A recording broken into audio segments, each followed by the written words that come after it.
নমস্কার। আজকে গল্পকথন চ্যানেলে আমি সুস্মিতা উপস্থিত হয়েছি।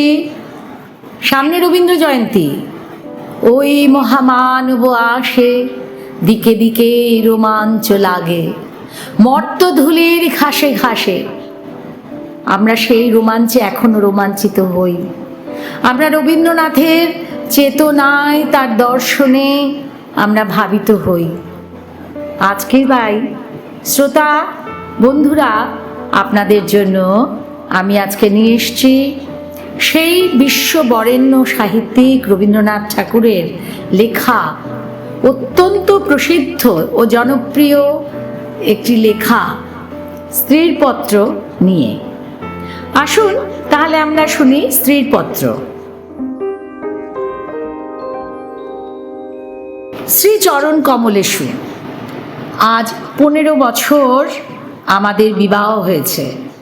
আজ পর্যন্ত তোমাকে চিঠি লিখিনি, চিরদিন কাছেই পড়ে আছি। মুখের কথা অনেক শুনেছ, আমিও শুনেছি। চিঠি লেখবার মতো ফাঁকটুকু পাওয়া যায়নি।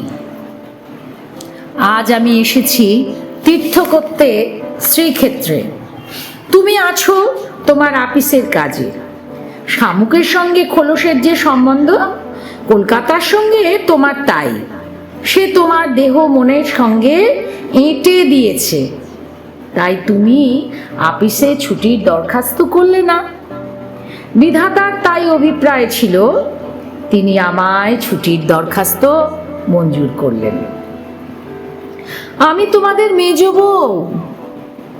আজ 15 বছরের পরে এই সমুদ্রের ধারে দাঁড়িয়ে জানতে পেরেছি, আমার জগৎ এবং জগদীশ্বরের সঙ্গে আমার অন্য সম্বন্ধ আছে। তাই আজ সাহস করে এই চিঠিখানি লিখছি। এ তোমাদের মেজ বউয়ের চিঠি নয়। আমার মরণ নেই, সেই কথাটাই ভালো করে বুঝিয়ে বলার জন্য এই চিঠিখানি লিখছি। তোমাদের বড় বউয়ের রূপের অভাব মেজ বউকে দিয়ে পূরণ করবার জন্যে তোমার মায়ের একান্ত জিদ ছিল। আমার যে রূপ আছে সে কথা ভুলতে তোমার বেশি দিন লাগেনি, কিন্তু আমার যে বুদ্ধি আছে সেটা তোমাদের পদে পদে স্মরণ করতে হয়েছে। মা আমার এই বুদ্ধিটার জন্য বিষম উদ্বিগ্ন ছিলেন। মেয়ে মানুষের পক্ষে কি এক বালাই। তোমরা আমাকে মেয়ে জ্যাঠা বলে দুবেলা গাল দিয়েছ। আমার মেয়েটি জন্ম নিয়েই মারা গেল। সে যদি বেঁচে থাকতো তাহলে সেই আমার জীবনে যা কিছু বড়, যা কিছু সত্য সমস্ত এনে দিত। তখন মেজ বউ থেকে একেবারে মা হয়ে বসতুম। মা যে এক সংসারের মধ্যে থেকেও বিশ্ব সংসারে মা হবার দুঃখটুকু পেলুম, কিন্তু মা হবার মুক্তিটুকু পেলাম না। আমার মেয়েটি তো সন্ধ্যা তারার মতো ক্ষণকালের জন্য উদয় হয়েই অস্ত গেল। আবার আমার নিত্যকর্ম এবং গরু বাছুর নিয়ে পড়লুম। বিধবা মার মৃত্যুর পরে আমার বড় জায়ের বোন বিন্দু তার খুড়তুতো ভাইয়ের অত্যাচারে আমাদের বাড়িতে তার দিদির কাছে এসে যেদিন আশ্রয় নিলে, তোমরা ভাবলে ই আবার কোথাকার আপদ। আমার পোড়া স্বভাব, কি করব বলো। দেখলু তোমরা সকলেই মনে মনে বিরক্ত হয়ে উঠছ। সেই জন্য এই নিরাশ্রয় মেয়েটির পাশে আমার সমস্ত মন যেন একেবারে কোমর বেঁধে দাঁড়ালো। তারপরে দেখলুম আমার বড় জায়ের দশা। যখন দেখলেন স্বামীর অনিচ্ছা, তখন এমনি ভাব করতে লাগলেন যেন এ তাঁর এক বিষম বালাই, যেন একে দূর করতে পারলেই তিনি বাঁচেন। বিন্দুকে আমি আমার ঘরেই টেনে নিলুম। বিন্দু বড় ভয়ে ভয়ে আমার কাছে এলো, যেন আমার গায়ে তার ছোঁয়াচ লাগলে আমি সইতে পারবো না। বিন্দুকে যখন আমার ঘরে ডেকে আনলুম, তার বুকের মধ্যে কাঁপতে লাগলো। কিন্তু আমার ঘর শুধু তো আমারই ঘর নয়, কাজেই আমার কাজটি সহজ হলো না। 2-4 দিন আমার কাছে থাকতেই তার গায়ে লাল লাল কি উঠল। তোমরা বললে বসন্ত, কেননা ও যে বিন্দু। হাসপাতালে পাঠাবার প্রস্তাব করা হলে ওর গায়ের সমস্ত লাল দাগ একদম মিলিয়ে গেল। তোমরা বললে নিশ্চয়ই বসন্ত বসে গিয়েছে, কেননা ও যে বিন্দু। বিন্দুর ভালোবাসার দুঃসহ বেগে আমাকে অস্থির করে তুলেছিল। এদিকে বিন্দুর মতো মেয়েকে আমি যে এতটা আদর যত্ন করছি, এ তোমাদের অত্যন্ত বাড়াবাড়ি ঠেকলো। যেদিন আমার ঘর থেকে বাজুবন্ধ চুরি গেল, সেদিন সেই চুরিতে বিন্দুকে অপরাধী সাব্যস্ত করতে তোমাদের লজ্জা হলো না। এমনকি স্বদেশী হাঙ্গামার সময়ও তোমরা অনায়াসে সন্দেহ করে বসলে যে বিন্দু পুলিশের পোষা মেয়ে চোর। এর আর কোনো প্রমাণ ছিল না, কিন্তু কেবল এই প্রমাণ যে ও বিন্দু।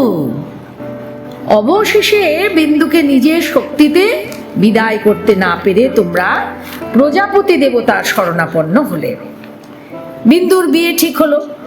আমি চেয়েছিলাম বিবাহটা আমাদের বাড়িতেই হয়, কিন্তু তোমরা বলে বসলে বরের বাড়িতেই হওয়া চাই। সেটা তাদের কৌলিক প্রথা। বিয়ের 3 দিন পর বিন্দু আমার পা জড়িয়ে ধরে লুটিয়ে পড়ে নিঃশব্দে কাঁদতে লাগলো। বিন্দুর স্বামী পাগল। ঘৃণায় রাগে আমার সকল শরীর জ্বলতে লাগলো। আমি বললুম, এমন ফাঁকির বিয়ে বিয়েই নয়। বিন্দু, তুই যেমন ছিলি তেমনি আমার কাছে থাক, দেখি তোকে কে নিয়ে যেতে পারে। তোমরা বললে বিন্দু মিথ্যা কথা বলছে। ওদিকে বিন্দু শ্বশুর বাড়ি থেকে ওর ভাসুর এসে বাইরে বিষম গোল বাঁধিয়েছে। সে বলছে সে থানায় খবর দেবে। আমি ঘরে খোঁজ করে দেখলুম বিন্দু নেই। আমার এক ভাই শরৎকে ডেকে বললুম, বিন্দুর খবর যাতে আমি পাই, তোকে সেই বন্দোবস্ত করে দিতে হবে শরৎ। শরৎ খবর নিতে ছুটল। সন্ধ্যার সময় ফিরে এসে বলল, বিন্দু তার খুড়তুতো ভাইদের বাড়ি গিয়েছিল, কিন্তু তারা তুমুল রাগ করে তখনই আবার তাকে শ্বশুর বাড়ি পৌঁছে দিয়ে গেছে। তোমাদের খুড়িমা শ্রীক্ষেত্রে তীর্থ করতে যাবেন বলে তোমাদের বাড়িতে এসে উঠেছেন। আমি তোমাদের বললুম আমিও যাব। শরৎ এলে তাকে বললুম, যেমন করে হোক বিন্দুকে বুধবারে পুরী যাবার গাড়িতে তোকে তুলে দিতে হবে। সন্ধ্যার সময় শরৎ এসে বললে, তার আর দরকার নেই। কাল রাত্রিরে সে কাপড়ে আগুন ধরিয়ে আত্মহত্যা করে মরেছে।